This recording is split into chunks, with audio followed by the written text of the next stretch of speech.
muter-muter ya Kang Imam ya.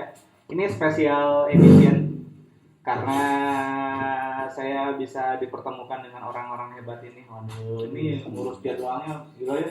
Tahun yang lalu ya. Kita mau ketemu ini janjiannya 2 minggu kan ya? 2 minggu setahun. Setahun lebih 2 minggu. Setahun lebih 2 minggu. Ya, kita sekarang lagi ada di salah satu project yang di episode sebelumnya udah kita bedah ya. Projectnya ada 5 tahap. Udah ada 5 tahap ya. 5 tahap project. Nah ini total 6. Total 6 ya? 6. Masya Allah. Berarti kita yang ke-6-nya belum kan? Belum yang ke-6-nya ya. Next lah dijadwalkan ya. Ya. Padat juga jadwal syuting kita. Iya. Oke. Alhamdulillah ya hari ini saya didampingi oleh co-host biasanya di belakang kamera. Sekarang pengen masuk frame. Ini Karena biar 2 lawan 2 kan. Oh iya. Jadi artis YouTube juga. Biasanya kan satu-satu. Ini Kang Imam, ini ada Kang Alif ya. Ya, Kang Alif apa namanya kan? Alif Maulana. Alif Maulana. Lihat ke kamera kan? Nggak bayar. Gak biasa di depan kamera. Oh iya. Kang Alif ini bapak ya, baru lahiran kemarin ya kan ya. Kang Alifnya lahiran atau istrinya? Ya, istrinya. Oh istrinya. Oke, Kang Alif ini di sini sebagai apa Kang? Alhamdulillah saya di tim Pro Tak 5. Masya Allah. Mantap. Dan kita juga ditemenin sama Pak Arsad kan. Bener nih. Pak Arsad. Buruan ini aneh belajar sama beliau nih. Kalau misalkan teman-teman belum. mau tahu Pak Arsad ini yang tadi seluruh proyek tahap 1 sampai tahap 5 kita lihat. Nah ini orang itu. Alhamdulillah. Jadi di balik semua proyek ini ada Pak Arsad ya. Kalau digali di balik ada Pak Arsad. Pak Arsad sehat? Siap. Alhamdulillah. Gimana nih? Sekarang kita harus ngikutin protokol kesehatan ya, menggunakan ini masker ya. Masker dan Ini gimana lagi tuh ya? Dawayahnya ini salah satu ikhtiar ya semuanya insyaallah. Ya. Dan di balik itu ada Kang Farihan. Halo, nggak kelihatan nih Kang Farihan. Yang penting ada suaranya. Bahaya nih ya. Hari ini kita akan ngobrol-ngobrol nih Pak Arsad siap. di Syariah Talk kali ini. Pak Arsad, tadi kan kita udah muter-muter nih. Oke. Ada tahap 1 sampai tahap 5 ya Imam ya. Ya. Ya. Itu boleh tahu nggak di memulai proyek itu kapan sih yang tahap 1 tuh? Tahap 1 itu tahun 2018 ya. Kita mulai ya. Perencanaan sih sebenarnya udah dari 2017 awal. Cuman ada 1 tahun lah kita hold. Jadi gambar itu semuanya lahan negosiasi semua udah selesai. Tapi tahun berikutnya justru baru kita eksekusi. Ya sudah, akhirnya alhamdulillah tahun 2018 kita coba aja lah tanamkan diri untuk open project itu. Alasannya sebenarnya pertama kali kita open project tahap 1 itu sebenarnya bukan karena kita awalan itu memang sih bidangnya semua di properti, tapi bukan alasan itu sebenarnya. Alasan itu dulu kan rame ya syariah gitu, kita juga mau lah kawan-kawan dulu di konten kita pindah ke syariah. Satu itu kita ya udah kita nih coba aja namanya mencoba sesuatu yang baru kan resikonya pasti lumayan juga, tapi ya tidak ada salahnya kan. Insyaallah kita coba. Jadi gitu ya. Nah yang ngomong-ngomong resiko tuh Pak. Sekarang kan lagi pandemi kayak gini. Oke.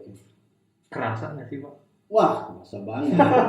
Banget dah. Ya, benar. Banget. Jadi justru kita ini udah sebelum ketika pertama kali pengumuman Covid pertama ada yang masuk, ada yang udah ada yang terjangkit di sini. Bukan di Indonesia. Oh, di Indonesia. Indonesia 1 bulan setelahnya 2 minggu atau 3 minggu setelahnya itu kan mulai tuh mau udah pembicaraan tentang masalah lockdown. Nah, waktu itu saya ngambil keputusan belum ada lockdown untuk menghindari. Maksudnya itu kita menghindarin dampak yang lebih luas karena takutnya justru kita nggak bisa kerja di situ. Jadi kita malah lebih maju. Kita lockdown tapi seharusnya tetap jalan, tapi produksi di bawah kita stop. Pembangunan itu semua kita stop dari bulan Februari itu pertengahan itu kita stop sampai dengan ketika dibuka lockdownnya. Ketika dibuka lockdown baru kita mulai. Cuman masalahnya kemarin ketika kita buka ini kan ada aturan lagi, tidak boleh berkumpul massal semua. Otomatis ya kita batasin jadinya. Itu sih, jadi kalau dibilang soal cash flow otomatis lumayan lah. Ya karena sales kan, sales nggak ada nih. Apalagi kemarin orang asosiasi bisnis juga bilang bahwa kita hanya bisa bisnis di bawah ini cuma bisa bertahan 2 bulan. Ya kan, justru itu jadi antisipasi kita juga. Terus bila properti juga hancur lebur lah. Hancur lebur, properti pasti hancur lebur. Tapi kita syukurin, alhamdulillah mungkin kawan-kawan semua di syariah ya. Jadi kita nggak ada pinjaman pihak ketiga gitu. Jadi itu yang kami sangat syukuri dalam masa Covid ini. Kita juga bahasanya ya istilahnya ya benar lah, kita dikasih bekal sedikit nih dengan istilahnya tidak berhubungan dengan istilahnya bahasanya boleh Pak sebutin aja nanti di sana. Jadi kan kalau ini intinya niat aja ya terlibat ya kan. Jadi kami tidak berusaha lah untuk misalnya kami ini sangat serius sekali dan terlibat. Kami lagi berusaha menuju ke sana, mencoba gitu. Tapi sedikit demi sedikit ya Allah kasih petunjuk lah bahwa ini jalan udah benar lah ya kan. Ketika ada kasus kayak Covid begini, ketika orang lain minta relaksasi pembayaran, yang ada juga konsumen minta relaksasi sama kami. By the way, ini Anda ngapain nih? Dia baru mau naik kan. Kalau lihat tadi kan megang utama ya Finpro ya Khalid ini. Khalid kan relatif kalau lihat usianya masih muda ya, sekitar 23. Dua kali ya? Saya 40-an. Bulan depan bulan ini 23. Tuh kan masih muda. Kode mau ulang tahun. 22 tahun lah, mau 23 nih. Khalid, kenapa kan biasa di usia muda tuh orang-orang tuh biasanya kan bisnis tuh nggak langsung yang berat ya. Kalau menurut proporsional bisnis, properti itu resikonya cukup berat ya. Kan biasanya kalau anak muda seumuran Khalid tuh Fashion, kuliner, gitu. atau sekarang jadi YouTuber gitu kan. Aman-aman kerja. Kerja UMR, berpenghasilan tetap. Nah, Khalid kenapa sih ngambil langkah properti ini? Yang pertama sih properti kan memang dari segala banyak melibatkan banyak aspek lah gitu. Termasuk ke pembangunan, birokrasi, yang artinya memang itu bisa lebih banyak memberdayakan masyarakat. Itu tujuan utama saya sih. Apalagi yang sekarang di Nuansa Alam, TAP 5, itu seluruh pembangunannya, seluruh aktivitas proyeknya kita melibatkan 100% masyarakat. Masya Allah. Jadi itu yang memang cita-cita saya, ya senang aja gitu melihat bisa ngasih orang kerja karena gue gitu ya. Kasarnya gitu ya. Inilah yang masih ini mindset jalan rezeki besar kayak gini nih. Mindset anak muda sekarang di dunia nih. Beda sama kita baby boomers nih. Ya kan? Bukan kita, Pak. Iya. Karena lihat masih belajar lah, saya juga masih banyak belajar. Karena ingat ngomong Khalid kayak gini, ingat dia di sosok Sandiaga Uno. Sandiaga Uno dulu pas pertama ngerintis, mindset dia tuh pengen memperdayakan orang sebanyak-banyak. Insyaallah the next Sandiaga Uno. Amin. Nah, Khalid, selain properti apakah Khalid ada bisnis lain atau apa? Atau pernah nyoba bisnis apa dulu nih sebelum ke properti? Kalau dari dulu saya memang bisnis properti masuk di usia 18 tahun. Berarti lulus SMA langsung? Pas kuliah. Pas kuliah. Pertama kuliah. Masuk ke bisnis properti, waktu itu masih magang lah gitu. Magang itu pun saya tidak digaji, itu pun ya modal sendiri lah gitu. Niatnya memang belajar. Ya dari situ saya memang banyak dapat ilmu, dapat relasi, membangun praktisi gitu. Yang akhirnya sampai sekarang ya jadi kolaborasi lah gitu dengan banyak praktisi. Yang sampai sekarang pun ya alhamdulillah banyak opportunity masuk dari hasil magang itu gitu. Kalau saya pernah dengar ceritanya, saking cintanya sama properti sampai kuliahnya aja nggak dilanjutin. Pertanyaannya.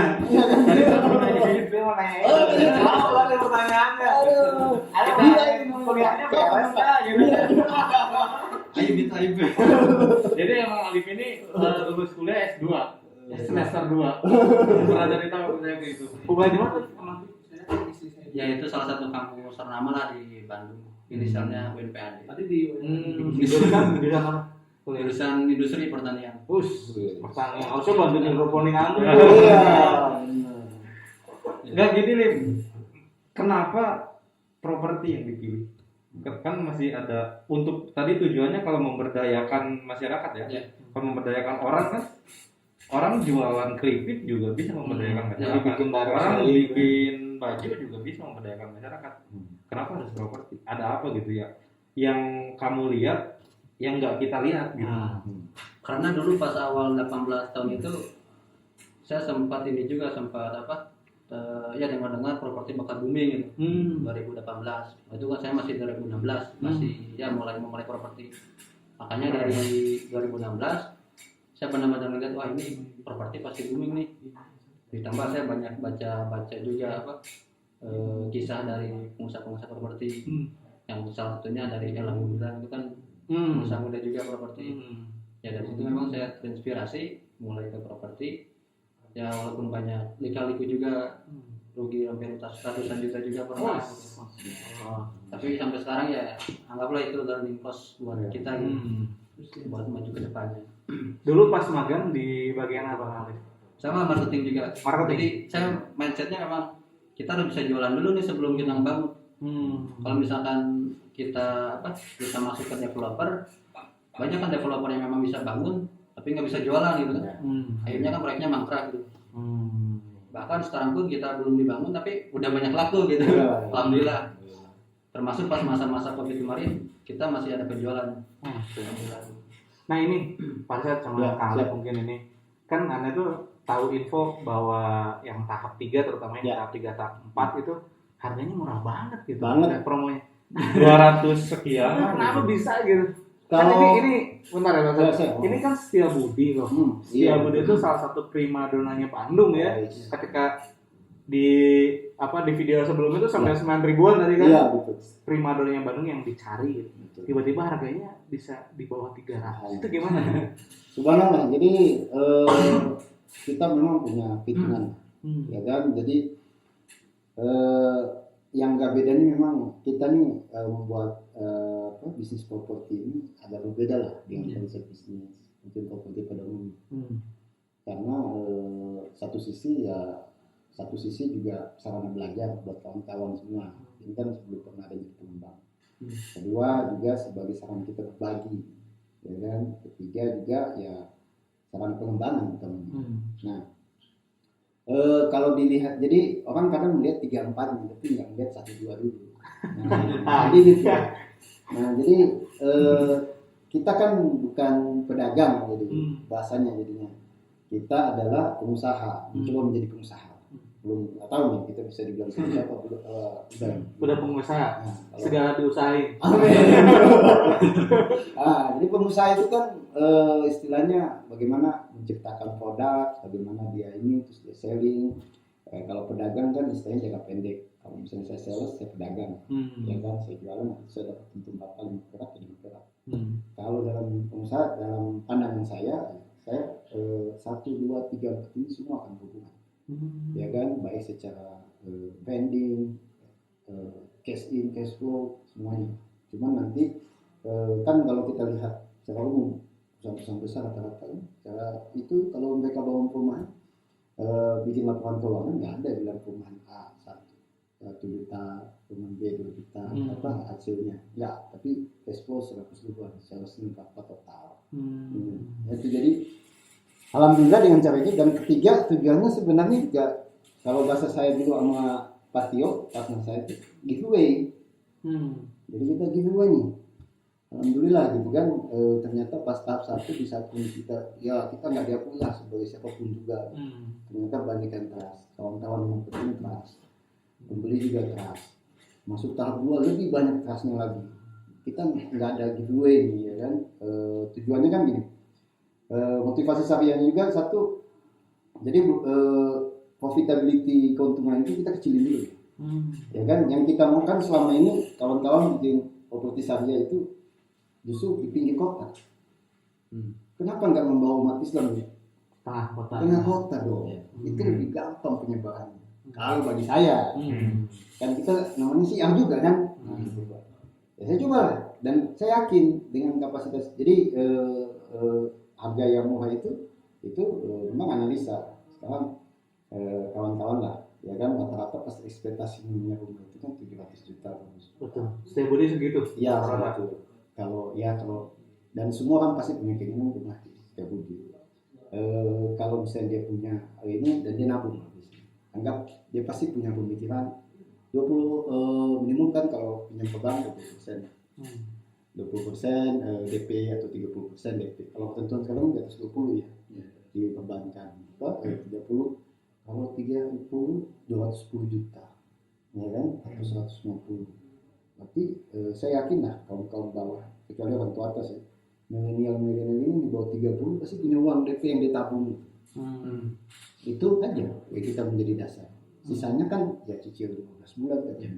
Cuman memang yang sulitnya adalah menciptakan produk yang harganya segitu tapi menarik. Nah, itu yang paling sulit. saya suka desainnya. Iya, alhamdulillah. Tapi nggak kebagian. Cuma nama. Jadi itu ide desain itu juga suatu luar biasa sekali lah dikasih sama Allah di saat kita memang.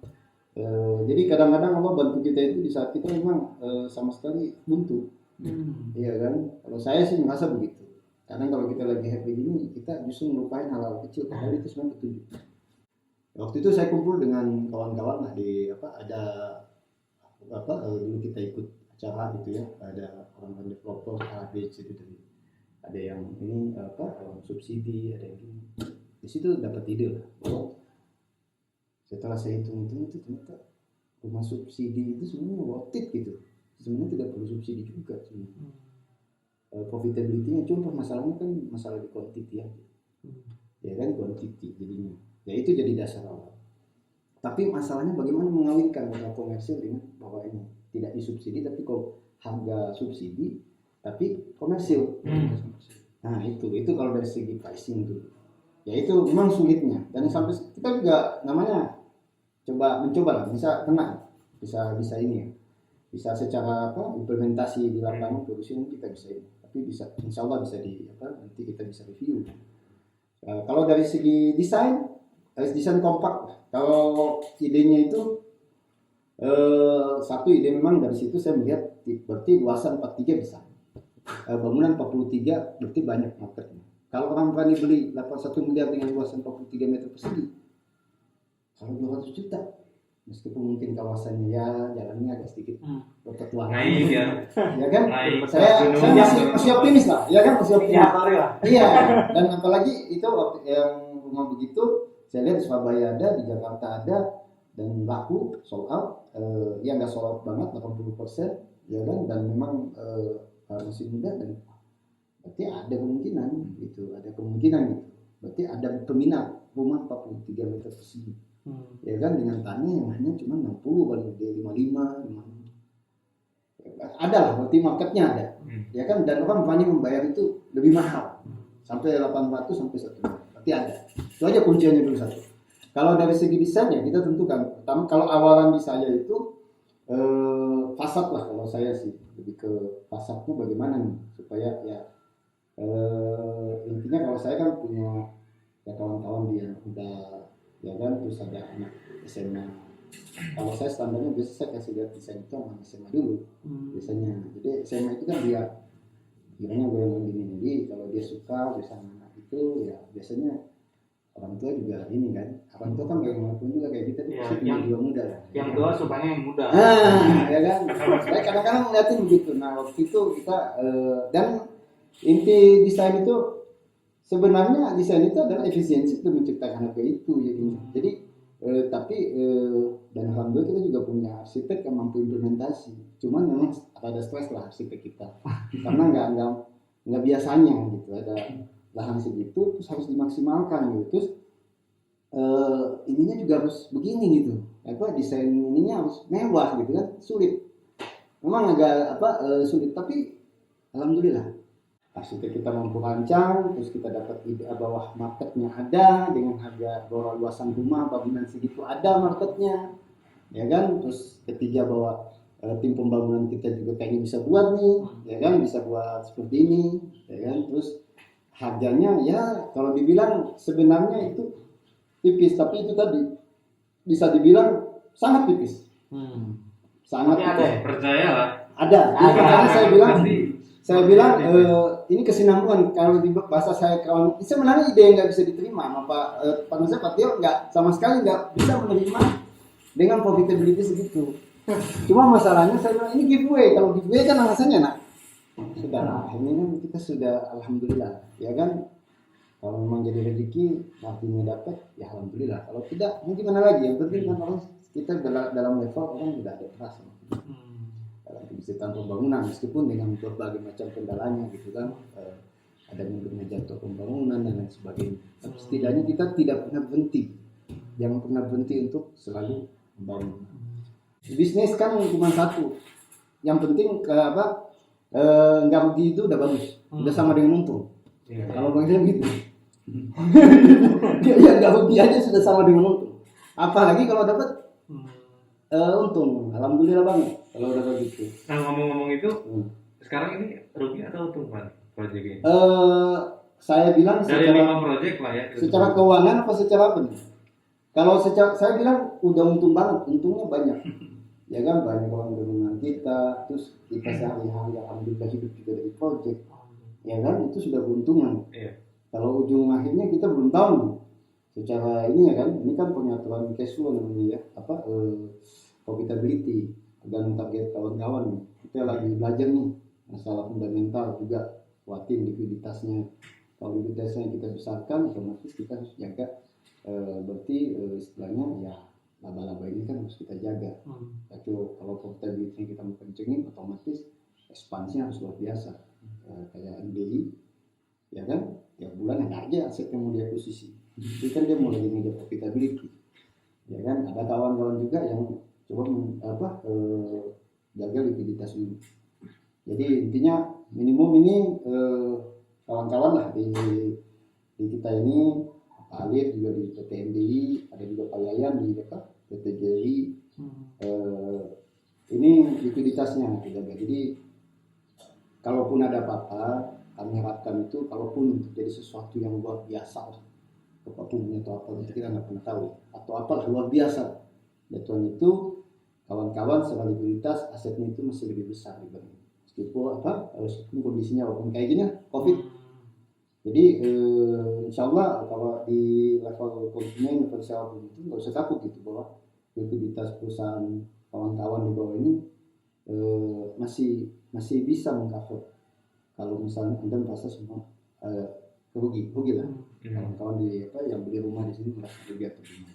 Likuiditas kawan-kawan masih cuman kan beda, karena aset ada dua, ada uang, ada aset. Jadi secara aset alhamdulillah insya Allah udah lumayan lah. Itu sih yang kita mau capai dulu di situ. Mungkin juga ini pertanyaan dari beberapa buyer juga ya yang kenal sama kita gitu. Kan ada kekhawatiran atau segala macam mengenai pandemik ini kan, apakah proyeknya bakal terbangun atau tidak, karena kan ada beberapa proyek yang lain gitu yang sampai setahun, sampai setengah bulan, yang tercepat tuh ada rekanan kita juga 3 bulan. Nah ini apakah di sini ada pemunduran atau gimana sih Pak? Kemarin kalau kita lihat itu memang menyesuaikan, akhirnya ada mundur kalau dari COVID. Tapi tetap sih kita di lapangan usahakan bagaimana on time. Jadi tapi kita sudah antisipasi dengan itu bahwa ada kemungkinan mundur juga, mundur sedikit. Tapi kita udah kasih pemberitahuan ya. Udah diinfokan ya? Iya udah diinfokan. Jadi ada pembaruan production plan juga. Dan itu udah dikonfirmasi ke bayar. Iya. Soalnya ke pembeli juga kan saya juga kebetulan memang menjualkan yang tahap 3 dan tahap 4. Dan itu banyak konsumen yang ya kan saya selaku marketingnya gitu, jadi menanyakan, Kang ini udah jalan belum pembangunan? Jadi nggak sih serah terima? Kan serah terima awalnya akhir tahun ini akhir tahun ini. Itu lahannya baru kayak gini, nanti kekejar nggak sih? Nah itu kan kekhawatiran konsumen ya gitu, yang kayak gitu. Ini memang istilahnya kita bilang ada dua ya. Satu memang mengenai COVID, ya jadinya kita stop production. Ada juga memang secara lapangan ini ada memang yang kita agak sedikit miss dalam arti alur proses kerja. Karena kan ini apa istilahnya jalannya ya, lokasi, jadi masuk material dan lain sebagainya. Terus, ini memang agak beda nih, ya kan tingkat penanganannya. Tapi insya Allah lah kita tetap dengan komitmen kita bahwa ini semua harus kita selesaikan. Apakah istilahnya kalaupun dia terlambat tidak sampai membuat depresi. Lama banget. Iya, gitu. Kalau lama banget kan depresi. Karena orang menanti-nantikan kan hasil desain dari 3 dan 4. Ya kan yang kata apa? Maupun tadi, kayaknya gimana gitu. Saya juga nungguin soalnya. Gimana jadinya? Terus nanti gambarnya sama gitu atau enggak? Kadang-kadang ada yang desain 3D-nya bagus, begitu pas jadi, Nah juga kieu gitu. Nah ini Alif, kembali ke Alif, kan yang tahap 5 ini Pak Arsyad mempercayakan, saya nggak tahu sih, apakah posisinya Pak Arsyad mempercayakan Pak Alif untuk sebagai pimpinernya atau Alif yang mengajukan diri kayak gitu ya? Tidak, jadi ini Memberani. perusahaan baru.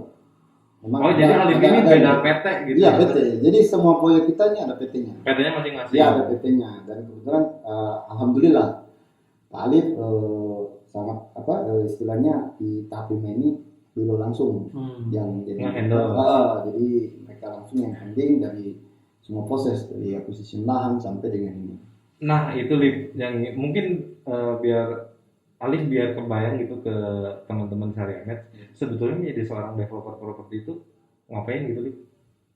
Anda tuh ngapain aja gitu? Apa yang dilakukan? Kan kebayang kalau misalkan bisnisnya baju, oh ya cari kain, terus konveksi, ngejahit, cari pegawai untuk ngejahit dan sebagainya. Nah kalau jadi developer properti itu ngapain? Yang pertama yang pasti cari lahan, itu yang fase-fase yang memang gampang susah juga gitu. Dari dulu dari 2018 memang udah ada rencana masuk ke developer gitu. Cuman yang masih setengah-setengah lah, secara mental belum siap, secara modal ada gitu kan waktu itu. Cuman ya karena kurang ilmu, mental juga belum siap, ya akhirnya kan rugi juga gitu. Nah alhamdulillah kemarin saya juga banyak belajar ke Pak Arsyad gitu.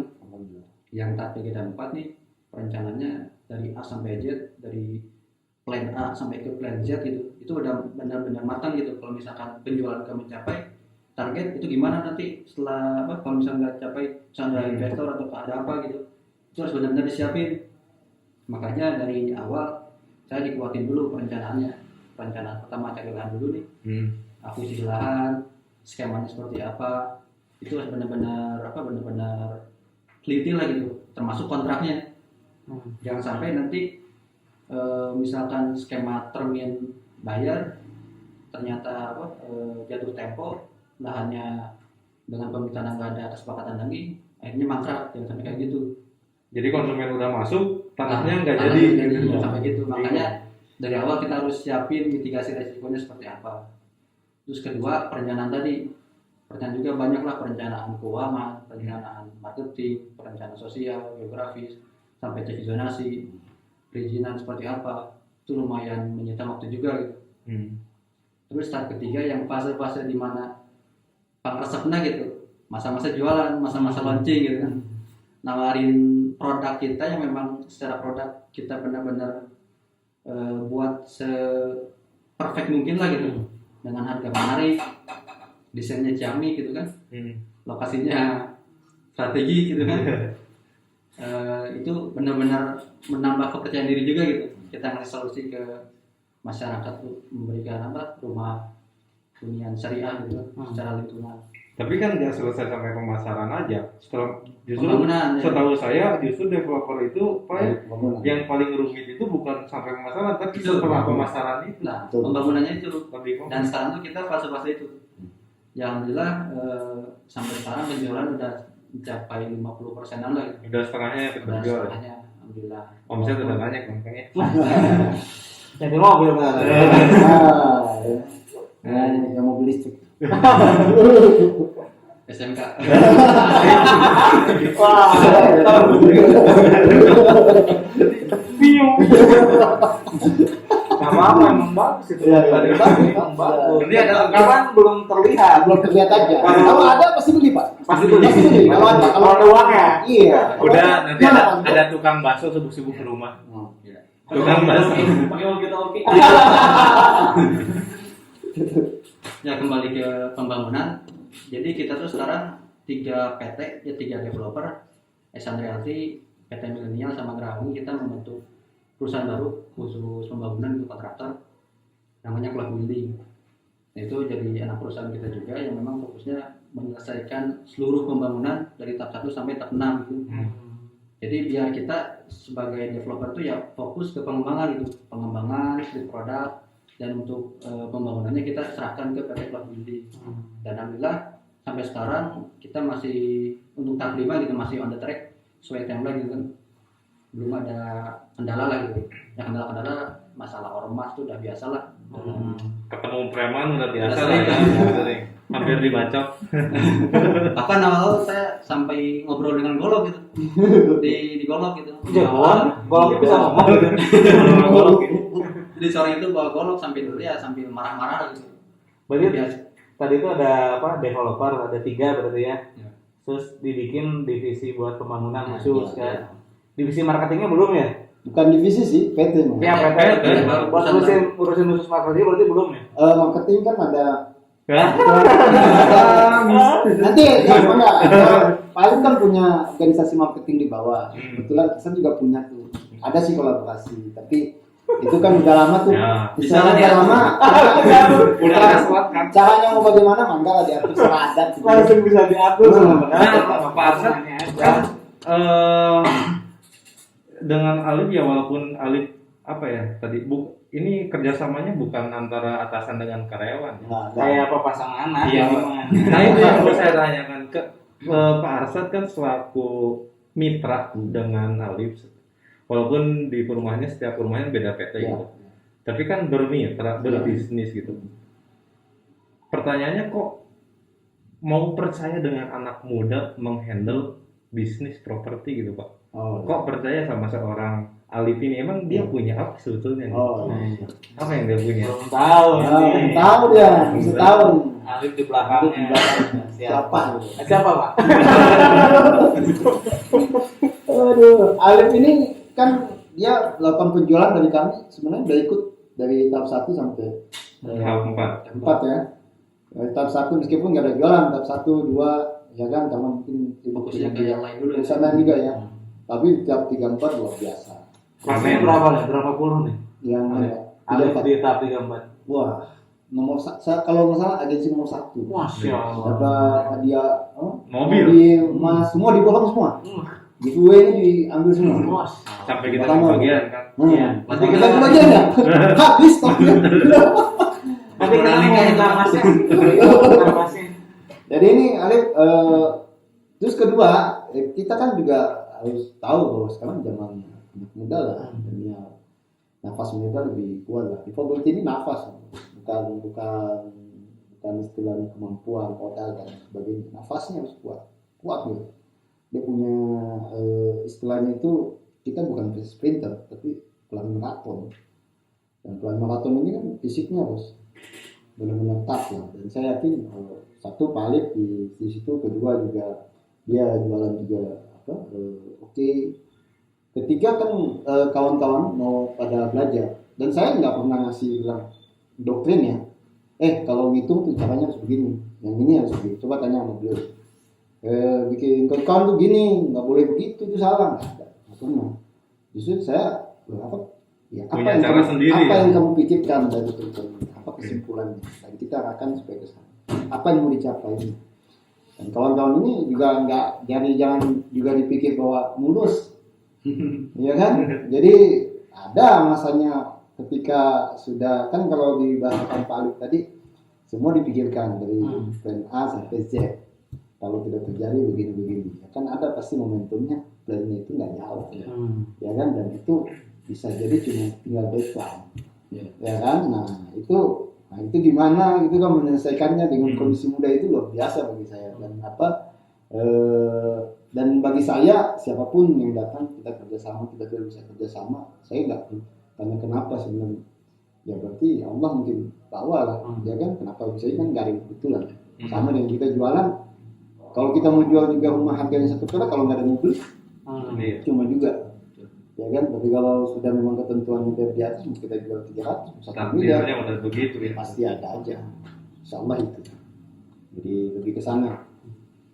Nah ini Pak, pemilihan lokasi. Oke. Kan kalau saya lihat ya, lokasinya untuk pribadi nih cukup curang. Saya kesini nggak berani sendiri loh, pasti minta antar. Nah, Harus dibonceng gitu. iya, karena saya ada trauma tersendiri lah mengenai Dengan jalan ya. jalan ya. Nah ini pemilihannya kok bisa kontur seperti ini, apa sih dasar analisisnya gitu kan? Kadang-kadang ada orang yang mikir, ini mah patahan gempa lah, apa segala macam. Patahan memang. Iya, patahan bembang lah. Ya kalau dibilang kan namanya kita jualan komersil. Komersil kan harus komersil barangnya. Komersil kan berarti secara bahwa punya nilai jual. Kalau secara studi wilayah, studi wilayah kalau Anda bisa lihat wilayah sini, kiri kanan dan sekelilingnya itu perumahan besar semua. Range tanahnya tapi jauh beda. Kalau mau dieksekusi, ya kan? Bisa bandingkan lah. Terlalu tinggi ya, terlalu jauh. Sana 7 juta, di sini masih di bawah 1 juta. Itu terlalu jauh bagi saya. Kalau kita rata-rata lah rumah yang ada penghuni itu kan minimum itu kan ya 1.500.000 itu udah standar lah. Itu kan masih di bawah itu. Ya kan? Kayaknya saya terlalu jauh antara yang kanan kiri. Kalau kita ke kanan ada Budinda, ke kiri ada Eldorado. Ya kan? Di tengah-tengah di situ. Pulau Jawa. Ya kan? Dan biasanya terlalu jauh. Bagi kita itu kalau kita ngeliat sesuatu itu kok ada gitu minimum yang nggak jauh lah 1:5 oke lah. Standarnya 1:3 lah. Sana 7 ya di sini 3 lah, 3-5 juta. Tapi kalau kita dapat 1 kan apa tahun gitu. Tapi pasti nggak kenapa orang nggak akan ada mau ngambil di sana? Ya pasti masalahnya besar. Yang nggak mungkin ini gitu kan. Atau di sini kan ini dapat pawan nih. Ya kan, pawan nggak mudah naklukinnya. Dan lain sebagainya. Itu apalagi yang baru nikah. Jadi tidak mungkin lah. Tidak mudah ya. Dari begitu mau resepsi closing banyak. Itu wah subhanallah itu rezeki. Biaya resepsi. Rezeki nikah tuh. Masih ngomongin lokasi nih, ya. Pak. Cuman banyak orang jadi kayak ketipu Kang ya. Dalam tanda kutip ketipu gitu. Soalnya kan saya masarin rumah di Setiabudi 300 juta gitu, atau cuma 400 juta. Orang pada tertarik, wah Setiabudi Bandung mana ada harga segitu. Setelah survei lokasi, ya ternyata memang lokasinya naik turun kayak gini gitu. Nah mungkin berarti memang kayaknya nih Pak Arsyad punya insight lain selain market yang tadi. Kedua mungkin kalau saya lihat juga saya mengamati. Ya kan saya udah bilang 1 tahun sebelumnya kita sebenarnya sudah, bahkan kalau saya 3 tahun sebelumnya kadang sudah suka lihat lokasi lah, ya, ini prospeknya bakal kemana dan sebagainya. Jadi saya tahu ini kayak jalan penjebolan dia akan jadi dulu dikerjain yang siapa, mau dibuat apa, kenapa plannya nggak jadi, terus yang jalan Ciraten yang gimana, terus itu jalan tembus kemana. Jadi memang harus paham, kita harus paham. Jadi kita bisa kantor objectionnya konsumen, kan nggak ada yang tahu bahwa di depan nanti itu ada di depan jalan Ciraten pas masuk ke Budi Balam dalam itu nggak ada yang tahu bahwa itu sudah diakuisisi sama Ciputra, nggak ada yang tahu. Nah udah ada yang tahu sekarang. Tahu kan sekarang. Ya kan, tapi saya kan nggak tahu kapan dibangunnya, saya juga nggak tahu. Cuman kan tahu tentang rencana tata ruang ya. Berarti kalau udah dieksekusi sama beliau itu ya, ada sesuatu ya. Dan kecipratan di sini. Alhamdulillah. Tapi kita duluan loh yang eksekusi sebelum dia. Berarti kan secara kita memandang market udah sama lah. Ya. Meskipun beda ini. Kalau secara jalan yang begitu, ya bagi saya begini. Kawan-kawan pasti semua orang yang tinggal di Bandung tahu lah. Bandung itu kota bukit. Ya kan? Dan market kita memang bukan buat orang Bandung sebenarnya. Di awalnya ketika kita bangun market ini memang orang yang mau tinggal di Bandung, bukan orang Bandung asli. Betul. Jadi orang yang mau tinggal di Bandung, ya kan? Orang yang mau tinggal di Bandung ya pasti cari yang Bandung. Karena kalau orang Bandungnya kayak ngapain Nggak di rumah mau, di gunung nggak gitu ya. mau. Rata-rata Ngapain nggak di mau, rumah di tapi ada gunung. juga beberapa yang cuma mau ya. Iya. Ya, ada. Beberapa yang mau karena itu tertarik desain Ya. dan harganya Ya, secara investasi sangat bagus sekali. bagus. Investasi juga kalau kita bicara investasi ya lumayan lah. Ini kan dulu di 300-an, tahunnya sekarang 600. Ini aja nih rupiah. Ya, yang ini yang tempatnya saat ini kan sudah 600. dulu 300. Jadi ada empat pricing justru di sini. Hmm. Orang beli harga dari 300, 400, 500. High-nya kemarin yang beli di 690-an atau 700 juta. Terakhir ya kan. Jadi, Kalau ini Pak, yang tahap 2 itu udah sold out atau masih ada? 10 unit udah sold. Kita ada 20 unit di situ. 20 yang 10-nya belum. Memang kita udah harganya sudah bukan promo lagi. Jadi memang agak agak tinggi ya? Iya, tinggi di atas 819, di atas malah rumah jadi ini. Karena memang secara lokasi dia beda. Ya, view-nya lebih bagus View-nya ya Kang. beda. Dan harga tanahnya juga waktu kita akuisisi juga hampir 2 kali dibanding harga lahan di sini. Jadi memang beda lah secara, tapi secara bangunan juga memang jauh lah di sana lebih bagus ya kalau saya bilang secara bangunan, secara konstruksi dan lain sebagainya, tantangannya juga luar biasa di sana. Jadi kalau di sana 10 alhamdulillah, dan insyaallah mudah-mudahan lah dengan dibentuknya tim cloud building ini konsentrasi menjadi lebih terfokus semua. Jadi percepatannya lebih luar biasa. Ya kan, justru masa Covid ketika orang lain mudah-mudahan ini cita-cita ya. Ya kawan-kawan, cita-cita namanya juga. Orang Covid lagi mikir bagaimana supaya bisa menyelesaikan bangunan, ya kawan-kawan mudah-mudahan masa Covid justru menyelesaikan bangunan. Ya kan, mudah-mudahan. Memang cita-cita kan. Amin. Jadi masih ada 10 ya. Kalau yang di sini 10. udah habis juga atau belum? Sini sudah sebenarnya awalan sold out, cuman yang tadi saya bilang case, ada orang yang Dijual lagi, ya harus begitu, akhirnya kita akuisisi ulang. Ya kan, ada tinggal 2 unit lah. Tapi 2 unit ini juga alhamdulillah syukur juga sih sebenarnya belum laku. Jadi bisa dipakai buat kawan-kawan marketing ya. Iya. Nah ini Kita mungkin bikin video. kan bisa jadi salah satu bukti bahwa di konsep syariah ini ketika ada ketidakmampuan itu tidak disita ya, Weh. Tidak dari Asetnya tetap masih ada, kita bantu jualin ya. Iya. Cuman untuk refundnya nggak bisa langsung kan Nggak bisa, ya. ya. Itu Karena developer juga sama lagi Iya. kesulitan juga. kalau dananya ada ya kita semuanya banyak ya kita refund langsung. Ada dua customer saya full total saya kasih. 500 juta dia minta udah kasih. 100 dia kasih. Ada berapa? Saya nggak usah sebutin unitnya dari mana. Jadi ada berapa? Jadi bapak minta maksudnya ya karena kondisi.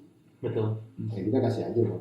Nah, ini bukti ya. Jadi bukti bahwa mau sita itu bukan hanya hashtag yang di sini. Tapi ada juga hashtag yang tanpa rumah juga banyak ya.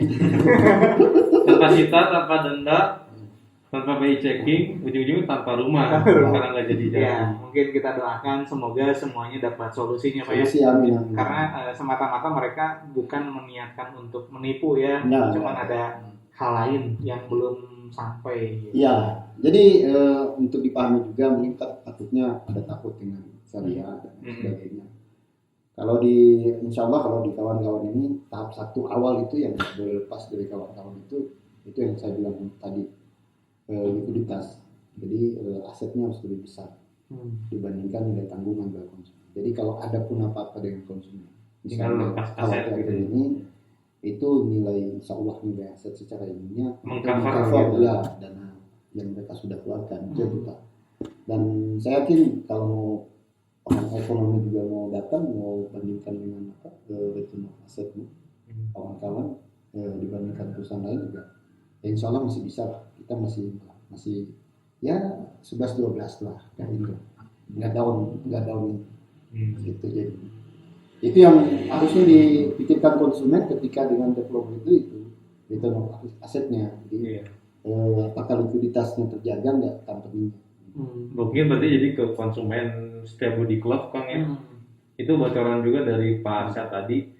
Kalau memang misalnya pahit-pahitnya amit-amit payah tapi terjadi sesuatu dengan developernya, entah itu ada kerugian atau gimana lah gitulah pokoknya, nilai uang Anda itu akan tetap tercover di asetnya gitu.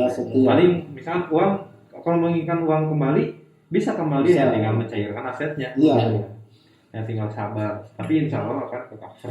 Ya, jadi insya Allah. Itu kemungkinan terburuknya gitu. Kemungkinan paling buruknya sudah kita siapkan, Tapi kemungkinan paling bagusnya adalah konsumen itu investasinya berkembang. Itu pasti, itu sudah suatu nilai yang insya Allah pasti, karena ya hitung aja ya, tadi indeks yang kita bilang 11 segini, di sini ternyata ada 4 kali penjualan. Intinya kalau saya nggak ngapa-ngapain, nggak bangunkan apa-apa, nilai tanahnya ini 2 tahun kemudian hampir sama dengan nilai tanah dan bangunan yang kita ganti ke konsumen. Oh iya, itu strategi. Iya, jadinya. Itu kenapa nilainya di sini cukup hemat ya. Kalau Alhamdulillah. nilainya hemat, itu salah satunya. Jadi yang sudah berakar di sini beruntung lah ya, karena mempunyai aset yang besar, meskipun nanti suatu saat belum terbangun dan dijual pun itu masih tetap ke cover ya. Cover, Insyaallah ya, jangan deg-degan lah ya. Takut nggak kejual juga. Tim marketingnya punya historical yang cukup luar biasa. Bulan bisa selompok. Iya, tenang aja itu.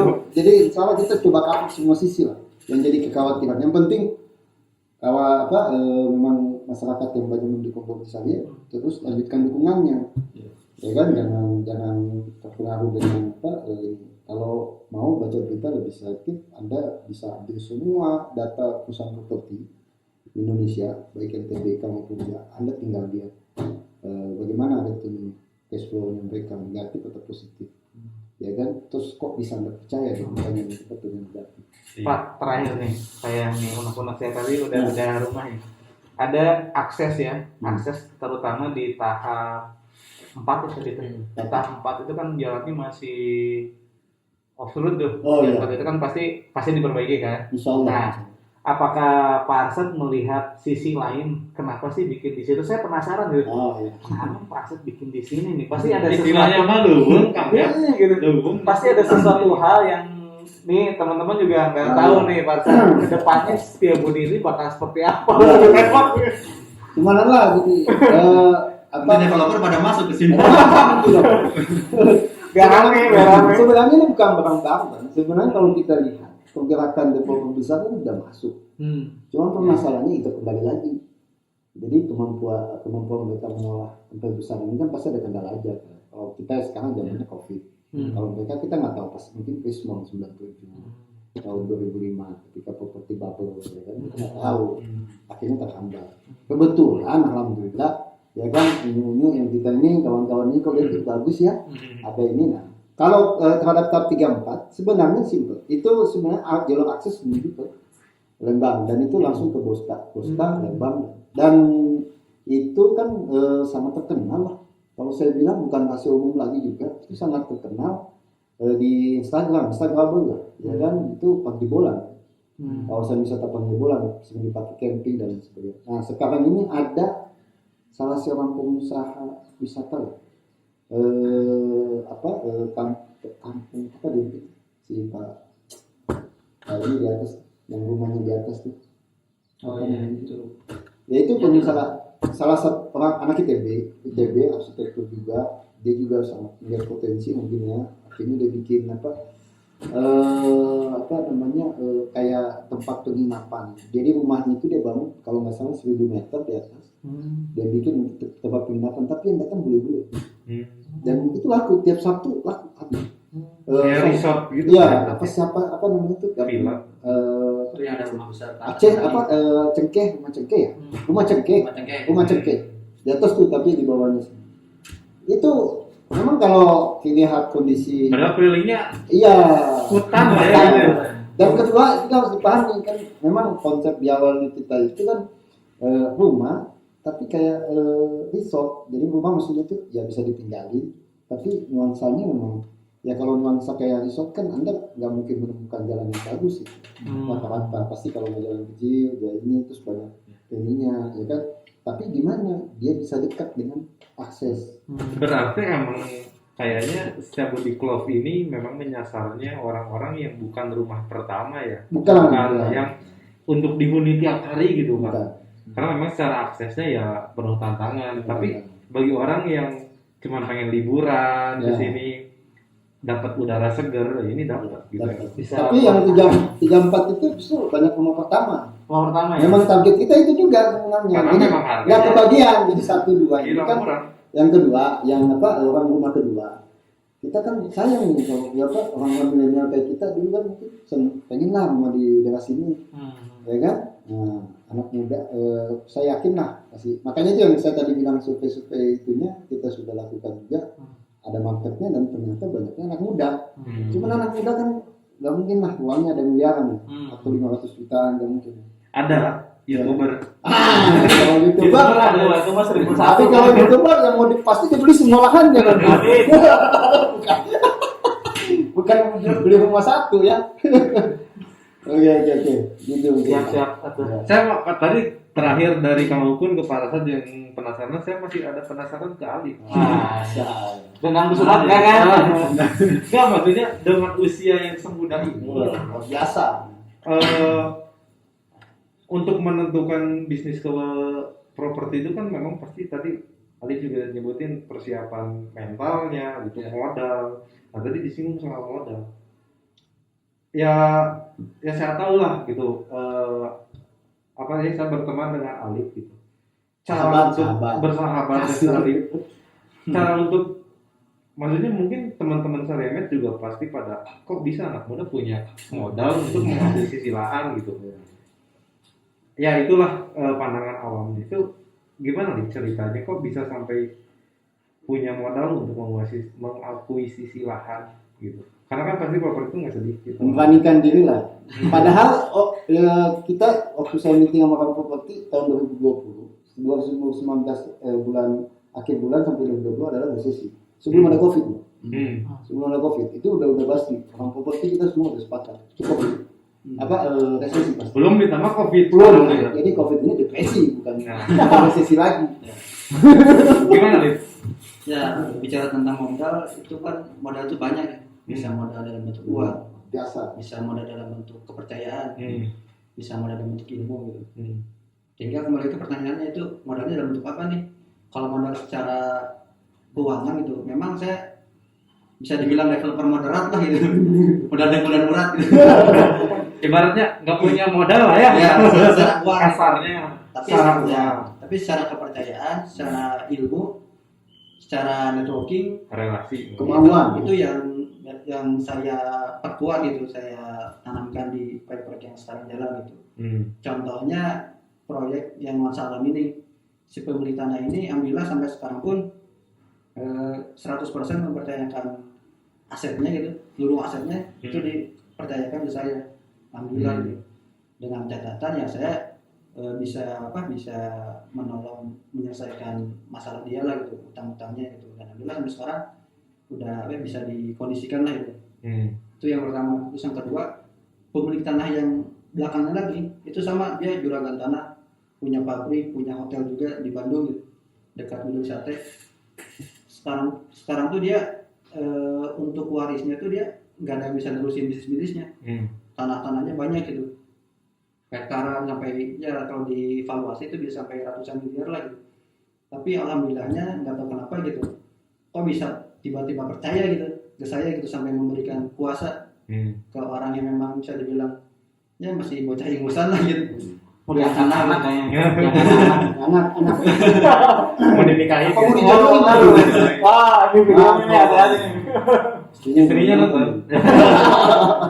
Ya bisa mempercayakan gitu. Itu kan pasti perlu mental yang inilah, persiapan kepercayaan diri untuk bisa negosiasi sama orang-orang seperti itu gitu. Jadi kalau bicara modal, yang saya tekankan di sini bukan modal uang, tapi modal trust, modal relasi, modal keyakinan gitu kan. Itu justru yang bisa lebih besar nilainya dibandingkan dengan sekedar uang gitu. Ya, karena kalau modal cuma mau punya modal uang, nggak punya skill, nggak punya relasi, nggak punya kepercayaan orang lain, habis juga ya. Dan sedikit lagi tentang bicara tentang kepercayaan. Tadi kamu juga menyinggung tentang bisnis lain selain di properti. Saya ada juga. Jadi selain properti itu, PT Minan ini kita punya anak usaha juga di Tambang. Anak usaha aja. Perusahaan ya. Tambang kue saya masih tahu belajar. Kawan-kawan ini milenial luar biasa. orang COVID lagi mikir bagaimana, beliau development luar biasa. Ini maksudnya patutlah kita. Masih Saya belajar juga ya. Tambang apa nih? Tambang batu Batu andesit. split. Batu split andesit itu bisa jadi boulder, bisa jadi batu split juga. Ya biasa buat bikin tol, Ya. biasa buat bangun. Kalau untuk industri itu biasa untuk bangun jembatan. Kalau untuk kita skala retail ini ya ini buat bangun rumah, split 2/3, 1/2. Ya. Jadi kembali lagi ke modal. Kalau misalkan orang-orang melihat bisnis tambang itu kan pasti membutuhkan modal yang sangat besar gitu, miliaran. Tapi alhamdulillahnya ya mungkin Allah kasih jalan, saya bisa masuk ke bisnis tambang ini justru bisa dibilang moderat gitu. Bisa moderat. Secara ya kalau boleh buka-bukaan, secara lahan itu kita pertama kerjasama walaupun ada deposit masuk gitu. Secara alat berat produksi itu kita kerjasama juga dengan pemilik alat berat. Terus secara pembayaran justru market itu bayar di depan. Kan cash kan nih. Deposit. Jadi Ya. orang tuh ngantri buat beli batu split itu. Batunya batu Buat kapus. buat dapat antrian itu malah justru harus deposit dulu di awal. Makanya ilmu-ilmu yang saya pelajari dari awal magang sampai sekarang tuh ya benar-benar kepake gitu buat pengembangan ke depannya gitu. Dan alhamdulillah sekarang mau juga pengembangan ke milenial investama. Nah, Itu lebih ke investasi sih. Jadi sekarang tuh kondisinya ya nyambung ke yang perencanaan saya Budi. Di daerah sini tuh ada investor besar masuk, pengusaha tambang juga ya, tambang nikel ya. Ke Jengkol ya daerah Bangun Sari ini dia memborong lahan sampai nilainya puluhan miliar lah gitu. Salah satunya lahan NS ini dia bidik juga pengen beli gitu. Tapi kan emang udah kita garap tadinya gitu. Makanya saya coba kasih penawaran ke dia. Ya udah Bu, kalau mau mah kita kerjasama aja bikin suatu perusahaan investasi lah buat mengelola aset-aset ibu gitu. Ya sampai sekarang kita masih negosiasi lah masalah itu yang mudah-mudahan bisa terrealisasi gitu. Amin. Kalau itu bisa kita perusahaannya bisa beli lahan tuh cash-cashan gitu. Nggak pakai termin-terminan lagi gitu. Ke pertanian nggak ada. Iya. Insya Allah ya. Jadi ini MD udah anak perusahaan di masa COVID masih bisa Developer bikin- perumahan sama bikin pertambangan ya. Iya, pertambangan nggak konstruksi. Dia kalau yang main core bisnisnya adalah properti. Di bawahnya ini ada kontraktor core building itu. Dia punya saham besar juga di situ. Terus kedua yang tadi PT Alba PT Alba ya. PT Alba itu yang di tambang batu-bata kuali. Berarti modalnya bukan modal berupa uang ya, tapi lebih dikualiin soal relasi gitu. Relasi, kepercayaan. Nah, modal untuk mendapatkan modal itu gimana? Nah, itu mendapatkan modal gimana? Maksudnya? Iya, maksudnya pasti dapat Cara mungkin Oh, dia cara untuk kayak gini kan. modal uang atau modal trust gitu kan beda nih. Kalau kita ikut seminar udah tahu lah, modal tuh nggak hanya cuma uang, kita bisa relasi. Nah, itu sama tadi kata-katanya dengan motivator di seminar. Cuman kadang orang juga nggak tahu, oke, kita bisa bisnis dengan, bahkan bisa punya perusahaan kayak Alif ini dengan modal kepercayaan dan relasi. Nah, untuk mendapatkan kepercayaan dan relasi itu gimana sih? Itu yang tadi saya katakan dari awal. Kita kan Apa yang kamu lakukan gitu? dari awal emang saya kan magang dengan niat untuk belajar dan untuk mencari relasi. Ya saya cari ya itu gitu, bukan untuk mencari gaji atau uang bulanan itu enggak. Jadi tujuan saya itu mencari relasi sebanyak-banyaknya. Jadi ketemu orang gitu ya. Ya ketemu, kalau kita ketemu orang hebat lah gitu. Saya nempel tuh ke dia. Nempel. Yang penting nempel. Pepet lagi. Dengan tujuannya yang pasti kan misalkan kita ketemu orang sekelas Pak Sandi, yang pasti kan ring satunya Pak Sandi itu Ya. orang-orang hebat juga. Ada situ bisa nyambung.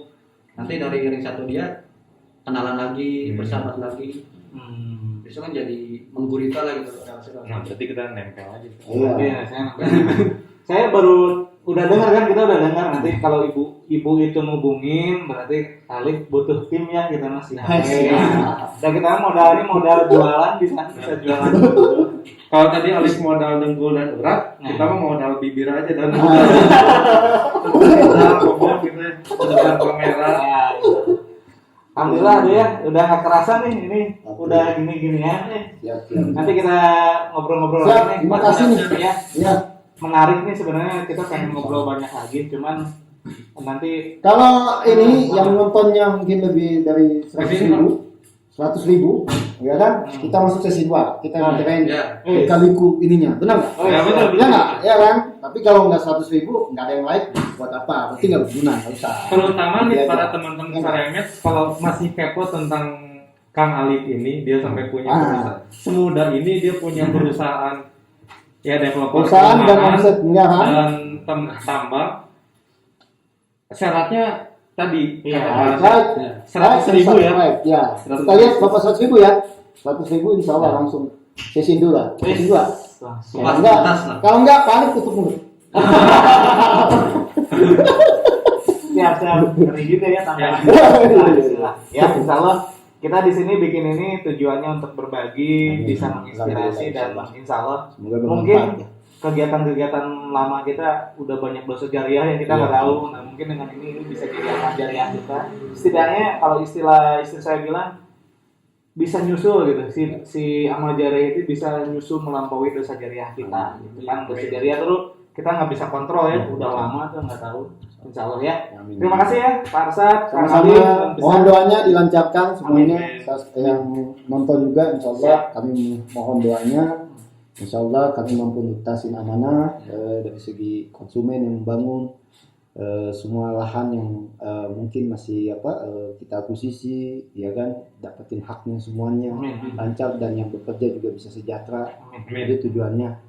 Insya Allah kami mohon doanya seluruhnya Amin. yang nonton ini maupun kawan-kawan yang ada di sini. Amin ya Rabbal Alamin. Siap ditunggu Pak Arsad undangan room tournya. Karena Amin. kalau udah siap kita room tour ya. Ya, rumahnya harus jadi dulu Kang. Harus jadi dulu Ah, rumahnya ya, ya. ya.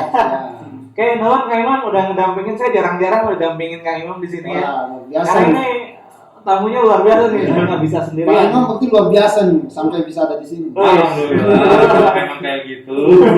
Oke, kalau begitu terima kasih ya. Nanti kita ketemu lagi di Saryatok, bakal sama siapa lagi ya? Kita nggak tahu juga sih. Iya, karena kita Saryatok itu kita ngobrol, tapi ngebahas tentang hal-hal yang bermanfaat. Oke, Insya Allah. terima kasih. Assalamualaikum warahmatullahi wabarakatuh. Waalaikumsalam.